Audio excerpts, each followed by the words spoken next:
je pense que nous pouvons, avec une politique volontariste, assainir les bases de notre économie pour permettre à l'économie sénégalaise d'avoir une croissance positive, sortir des taux de croissance de l'ordre de 3,5% à des taux au moins de 7-8% dans un délai de 7 ans, dans un délai de 7 ans, dans un délai de 7 ans, et après aller vers des taux à 2 chiffres dans un horizon de 10 à 15 ans. Cela est tout à fait possible.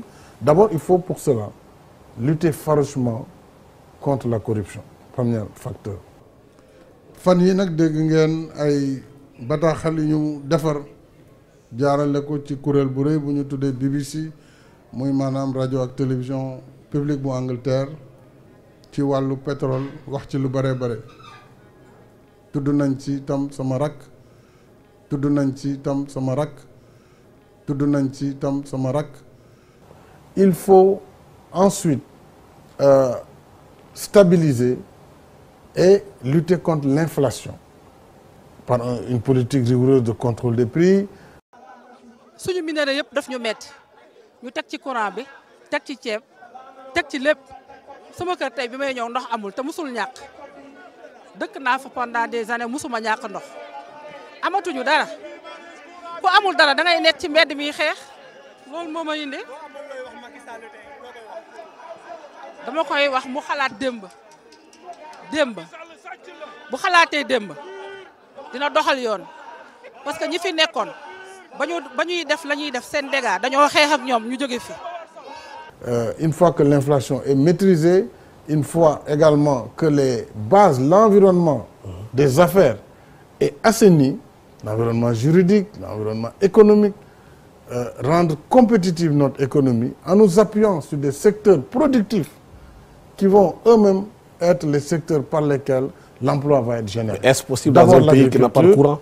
Est-ce que c'est possible? L'énergie, l'agriculture, d'abord, premier secteur, l'industrie, avec l'agro-industrie, les secteurs de TIC, les technologies de l'information et de la communication. Donc les télécoms, qui à eux seuls font 12% du produit intérieur brut. Et on peut aller bien au-delà.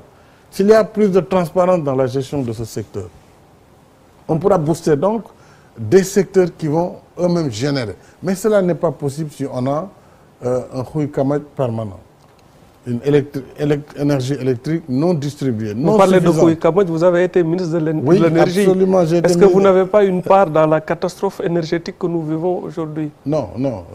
J'ai une part, j'assume ma part de gouvernance. Hier, c'était le carburant. Aujourd'hui, on parle d'électricité et aujourd'hui, nous parlons aussi de l'huile. Est-ce que nous devons rester les bras croisés pour laisser maintenant ce gouvernement continuer maintenant à augmenter les prix à chaque instant et à tout moment sans être inquiétés? Nous disons non. Nous sommes des citoyens sénégalais. Nous avons l'obligation et le devoir de mener ce combat. Aujourd'hui, ce qu'il y a à constater, c'est que Macky Sall, avec son gouvernement, n'ont jamais diminué leur train de vie. Il faut qu'ils diminuent leur train de vie pour essayer de nous donner une leçon. Ils n'ont pas donné des leçons parce qu'ils ont un train de vie extraordinaire. Macky Sall, en personne, a trahi le peuple depuis très longtemps. C'est au peuple maintenant vraiment de faire face pour laver ce front. On en a assez et il faut qu'ils arrêtent le dérive. Il faut qu'ils diminuent d'abord le train de vie. Il faut qu'ils arrêtent le détournement. On en a assez et le peuple souffre. Aujourd'hui, nous lançons un appel à toute la population sénégalaise de sortir et faire face à ce régime. J'ai été ministre, vous vous rappelez à quelle époque, entre 2001, mai 2001 et août 2003, ministre de l'énergie. Je ne pense pas qu'à cette période-là, même si par moment il y a eu des délestages, qu'on ait vécu le calvaire que nous vivons. D'abord, première chose, les Wolofs disent tomber, moi, waral ay gaf. Moi, je suis tombé avec d'abord l'inauguration de Manantali. C'est nous qui l'avons mis en service. Nous avons mis en service le gouvernement. Là, vous me parlez, donc c'est d'abord le bilan du gouvernement, avant d'être un bilan personnel. Mais ma personne, en tant que ministre, nous avons mis en service quand même la C4 du Cap des Biches, les centrales de Bel-Air, et nous avons mis un certain nombre de choses. Bien sûr, nous n'avions pas résolu définitivement cette crise structurelle du secteur de l'énergie. Le problème de notre électricité et de notre système, c'est que d'abord, nous avons un système presque fondé sur le tout thermique, c'est-à-dire une électricité produite à partir de la combustion de produits pétroliers, à l'exception de ce qui nous vient de Manantali, par le système hydroélectrique. Et cela coûte cher. D'abord, puisque nous avons différents types de centrales, dont certaines sont très, très énergétivores, c'est-à-dire consomment un fuel, un combustible extrêmement cher. Et c'est là où je suis contre sur certaines dispositions du plan Takal. Le plan en lui-même est un plan conçu par les Sénégalais, d'abord, avant d'être endossé par des cabinets étrangers, et ce sont nos cadres, à la Sénélec, dans le secteur, dans la commission de régulation, qui évoluent dans le secteur, qui ont fait un diagnostic tout à fait juste, qu'il faut restructurer le système de production, d'abord de distribution et de transport. Il faut pour cela réhabiliter un certain nombre d'ouvrages complètement vétustes. Je pense que le plan Takal en prend en charge certains, avec d'ailleurs des financements de l'AFD de l'ordre de 40 milliards, 50 milliards de la Banque mondiale. Il faut aussi mettre de nouvelles capacités additionnelles, mais utilisant un combustible raisonnable, tel que le fioul. Mais ils ont mis 70 mégawatts, 70 mégawatts ou 110 milliards pour la production, 70 milliards pour la production de 150 mégawatts en location. Ça, c'est du gâchis. Fortesa dafa xëccoo ak Sénélec gazu Sénégal ba yóbbu ko Cour suprême attaqué benn décret boo xam ne ndax yoonu Sénégal dafa ne bu ñu produire gaz wala pétrole Sénégal mooy jël li mu soxla ba pare li ci des doog a dem bitim réew mais dañu attaqué décret boobu ñu jëloon pour appliquer disposition loi boobu pour jox gaz bi Sénélec dafa jaraloon Fortesa kon mu dem ba Cour suprême attaqué décret boobu en annulation ñu àtte Sénégal ñàkkal annulé décret boobu léegi gazu Gadiaga comme niñ ko waxee ci rapport ITIE bu 2016 21 millions de normes mètres cubes yi nga xam ni moom la ñu produire lépp dañ ko affecté Sococim au détriment de Sénélec loolu muy ay mbir yu doy waar ci loo xam ne ñun ñoo ko moom Sénégal la war a jëriñ. 650 millions de francs CFA par mois. 650 milliards, c'est le coût. 650 millions de francs CFA par an, par mois. Par mois, voilà, en combustible. Le coût global de Takal, c'est 650 milliards sur 3 ans. Rien que sur l'année 2011, tous les budgets ont été coupés et c'est 365 milliards. Mais qu'est-ce qu'on fait de ces 365 milliards? En dehors des centrales qu'il faut construire, ça prendra du temps, mais il faut parler aux Sénégalais, leur dire voilà ce que nous allons faire. Nous allons augmenter les capacités productives. Et pour avoir une énergie bon marché, il nous faut ce type de centrale. Sa construction doit prendre 2 ans. Donc d'ici 2 ans, nous allons souffrir. C'est ça le discours de vérité. Au lieu d'aller louer des groupes tous azimuts. Am na benn bateau boo xam ne dañ koy jëlee Turquie bateau bi centrale électrique la bu mag a mag bu am 12 turbines à bord. Def nañ ci drapeau Sénégal comme ni ñu koy gisee nii déjà ak drapeau Turquie ça veut dire que pare na contrat yi signé nañ ko ay milliards la yoo xam ne ñun gisuñu ko amuñu ci benn lu leer donc bateau bi dafay defar courant di ko jaay Sénélec te li ci doy waar mooy même GNL gaz naturel liquéfié bi nga xam ni moom mooy génn Gadiaga moom lay utiliser pour defar courant pour jaay ko Sénélec. Mais gaz ba muy defaree courant da koy jéggaani bitim réew donc gaz boobu dafay fay transport bu ñëwee fii fay douane ak TVA ñu dog ko lakk def ci courant jaay ko Sénélec. Qui vont mettre du gasoil, c'est même pas du kérosène, puisque le kérosène, certaines turbines à gaz l'utilisaient, c'est comme un avion en déplacement. Vous voyez le coût. Mais le véhicule c'est encore plus cher. Quand des groupes vont utiliser du gasoil pour fabriquer des mégawatts, c'est insensé.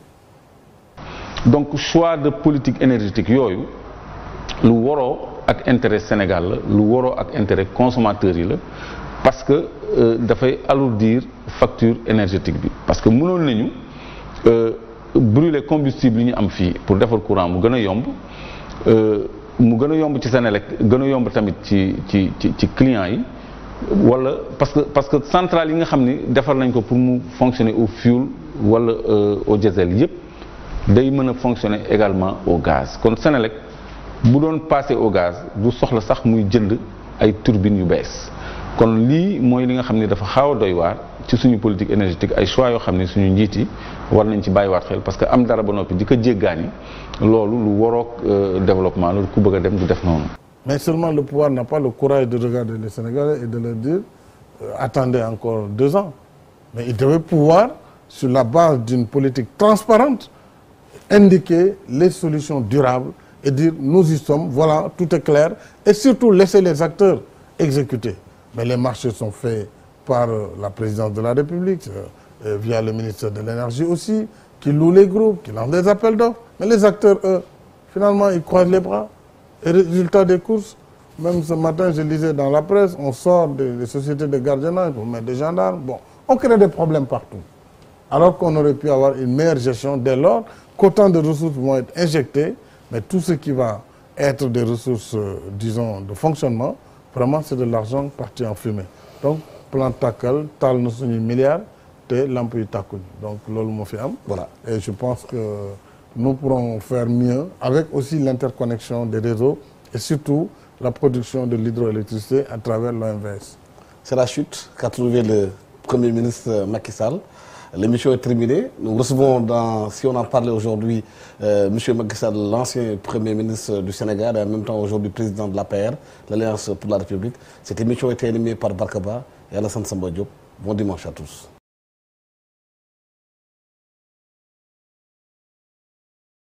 lan nga jàpp ne moo tax Sénégal am gaz di ko jox privé bàyyi Senelec ba pare dem di ko wuti biti réew pour ñëw mu gën a doonaat lu cher ci askan wi. wutum xaalis rek ci ndoddu askan bi moo ko lal parce que li nga xam ni mooy ball fii Sénégal Senelec moo ci prioritaire Senelec am na ay moyens techniques gérer forage moom bu ko mënul Petrosen mi nga xam ni moo ñu représenté ci wàllu pétrole ak gaz.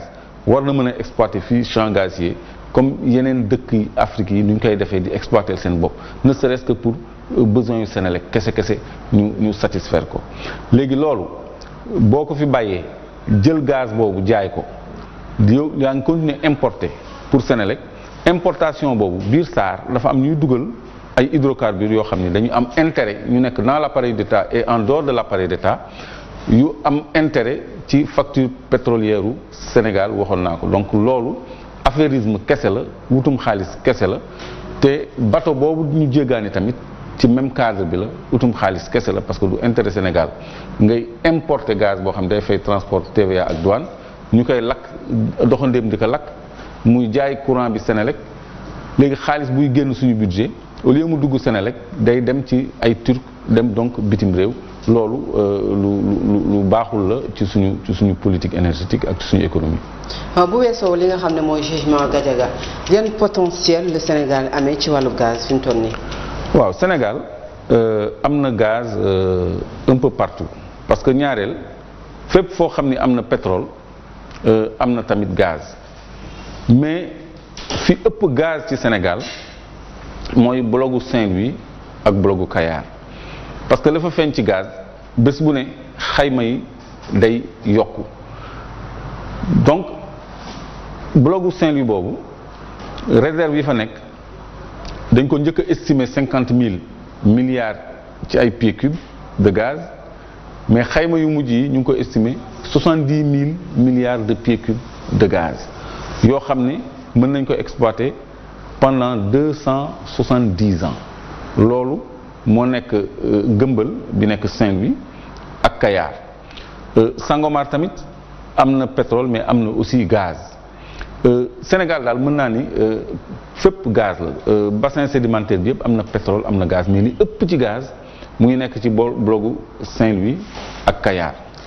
bloc yooyu ndax moom moo fi indi woon coow li jëm ci Petro-Tim ba ñu tudd ci ki nga xamante ne mooy Aliou Sall. waaw justement bloc yooyu nag mooy bloc yi ñu jox Petro-Tim bu Aliou Sall nga xam ni moo indi coow li parce que président Macky Sall bi mu prêter serment avril mai juin la signé ñaari décret 2012 596 ak 2012 597 jël ñaari bloc yooyu jox ko rakkam ak Franck Timis te loolu mooy alal bi ëpp pour Sénégal ci wàllu gaz surtout que gaz dafa nekk enjeu mondial donc tey jii bu ñu gisee dayoo gisement boobu dañuy comprendre lu tax ñu gaawantu teg ci loxo parce que loolu alal bu dul jeex la alal bu bëri la parce que ci projection de production yi BP ak Cosmos ñu ngi def ay études ñoom ñu ngi installer d'abord ay plateformes flottantes pour liquéfier gaz bi ay terminal méthanier méthane mooy gaz liquide boobu méthane la tudd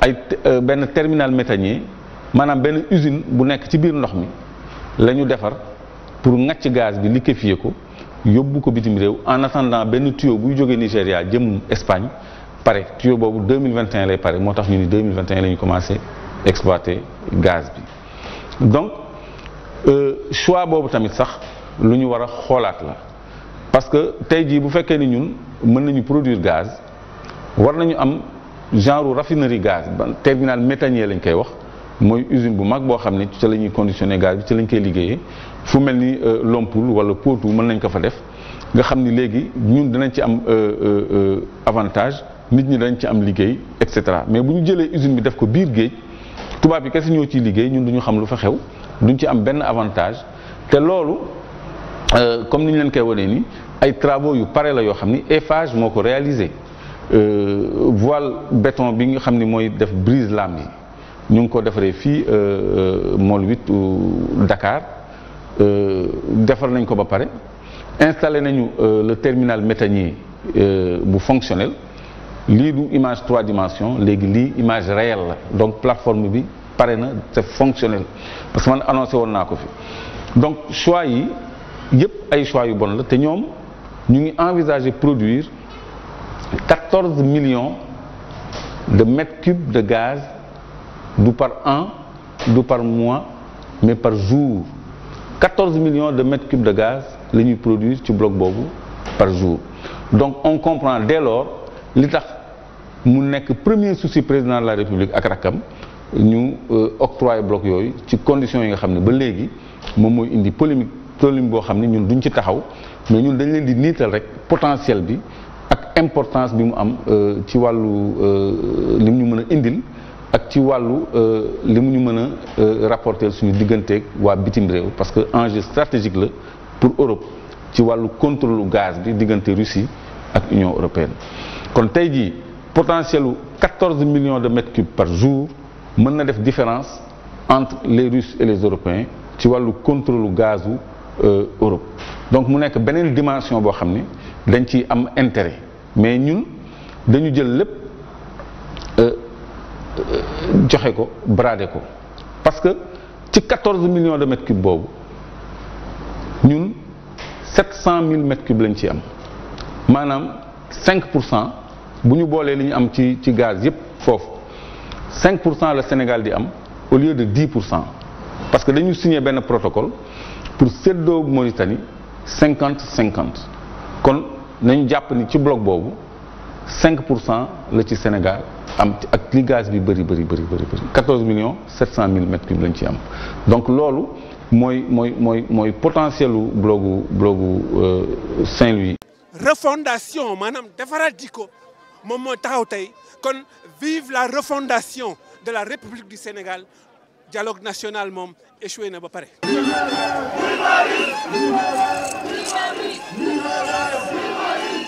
C'est une manifestation pour exiger la libération de Guy Marius Sagna, pour exiger la baisse du prix de l'électricité et d'une façon générale des denrées qui ont beaucoup augmenté dans la dernière période. Et puis aussi d'une façon générale pour que le pouvoir arrête,